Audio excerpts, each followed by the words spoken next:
আসসালামু আলাইকুম প্রিয় দর্শক, যে যেখানেই আছেন আশা করি আপনারা ভালো আছেন। আজকে এক সপ্তাহ পরে আসলাম একটা ভিডিও করার জন্য। আর ভিডিওটা আজকে খেজুর গাছের কত সময় বয়স হইলে খেজুর গাছে ফলন আসে সে বিষয়ে কথা বলবো। ধৈর্য সহকারে ভিডিওটা দেখবেন, তাহলে ইনশাল্লাহ খেজুর গাছের সম্বন্ধে আপনারা কিছু ধারণা আইডিয়া পেয়ে যাবেন। দেখেন আমার এখানে অনেক গাছ আছে, যে গাছগুলি এই বছর ফেব্রুয়ারি মার্চে ফলন আসবে এমন কিছু গাছ আছে। দেখেন এই গাছগুলি আপনার 3.5-4 বছর বয়স হয়েছে গাছগুলির। যেহেতু সৌদি খেজুরের গাছের এত বয়স লাগে না, 3, 3.5, 4, 4.5, 5-এর ভিতরে ফল আসে। তো কিছু গাছ আছে আপনার জাত, যেমন এই গাছটা মরিয়ম খেজুর, এই গাছটার বয়স চলতেছে 4 বছর। আমি আশা করি এই গাছটা এই বছর ফলন আসবে।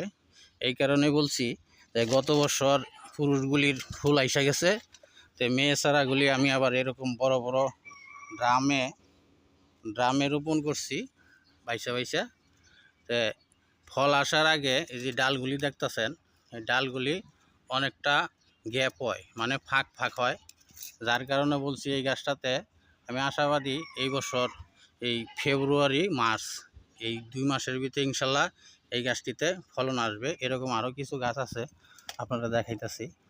যেমন এই একটা আম্বারের চারা, এটা একটা পুরুষ চারা, এটা আম্বারের চারা। তো এই আম্বারের চারাটা আপনার 5-এর নিচে ফুল আসবে না। তো আম্বারেরটা একটু সময় বেশি লাগে।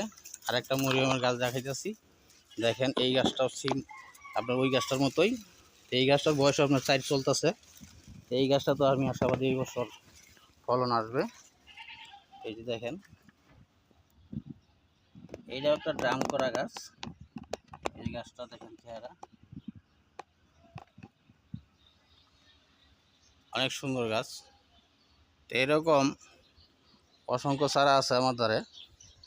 এই একটা আম্বার চারা, চারা আজোয়া চারা, এটা একটা আজোয়া চারা। এরকম আমার কাছে আজোয়া, আম্বার, মরিয়ম, বার্ফি অনেকটি জাতের চারাই আছে। দেখেন আপনাদের যাদের চারার প্রয়োজন তারা অত দ্রুত যোগাযোগ করবেন। এই ফেব্রুয়ারি মার্চে ইনশাল্লাহ এই গাছগুলিতে ফলন আসবে। আর যারা ফলন ধরা চারা নিতে চান মার্চের শেষের দিকে যোগাযোগ করবেন, তাহলেই ফল ধরা চারা পেয়ে যাবেন।